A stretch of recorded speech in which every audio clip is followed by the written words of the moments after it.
But here it is. This is Patricia who says, You're going to get me in the deep. You're going to get me in trouble. I've been told the scriptures about women not teaching men in the Bible was a custom of that time and does not apply today. What's your view on women being ordained pastors and evangelists who are teaching men and women?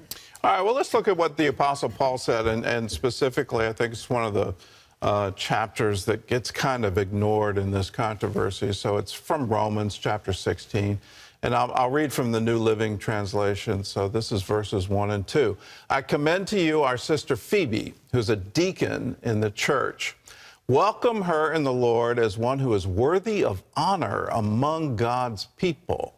Help her in whatever she needs, for she has been helpful to many and especially to me.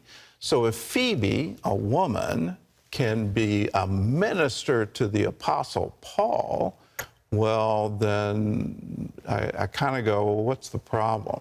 You look at the Greek manuscript, and this is something I got 25 years ago, and Dad gave me a Greek New Testament, and in the original manuscript, Phoebe's on there as a writer.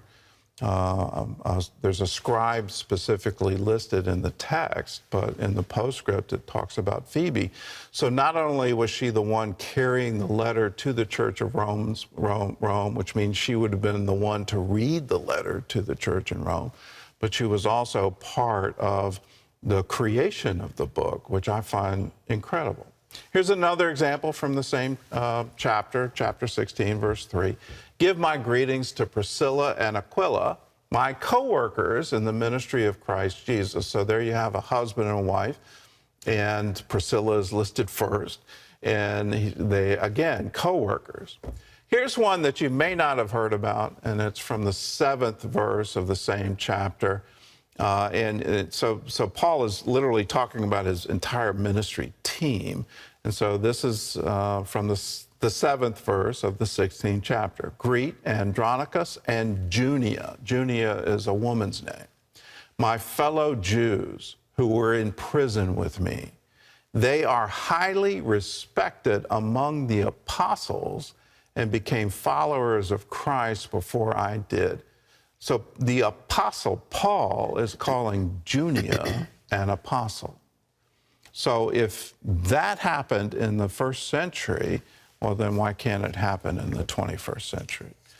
So that's my take on it. I do have a thing about discipling where I think it's better for men to be discipled by men. I think it's better for women to be discipled by women. You need to get into areas of life that it's probably not good for that to cross into a member of the opposite sex. But in terms of women having freedom in the church, Paul gave it to them, which means he didn't do it, Jesus did it.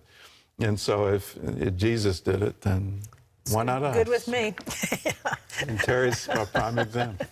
That's right. Who has ministered to me, And you including on this very show. Hey guys, thanks so much for watching. Please subscribe and let us know where you're watching from in the comments below.